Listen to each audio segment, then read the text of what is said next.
Nakakarating, no? Oo. Marami kasi ang kliyente. Iba sa kanila, inadalaw ko. So yung babaeng nakita kong kausap nyo sa labas ng apartel, kliyente nyo rin? Ano, doon nyo sinusukatan? Ato. Anong gamit nyo sa panukat, yung medida nyo? O ilang mga session kaya ang ginamit nyo para mag-fitting kayo? Ang mga 3, 4, gano'n? Ano, masikip ba? Maluwang? Ano?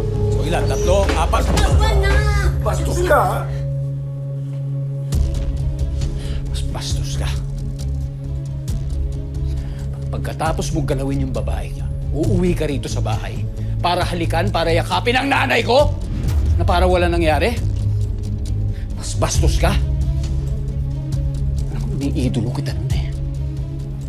Akala ko matino ka eh. Pero hindi.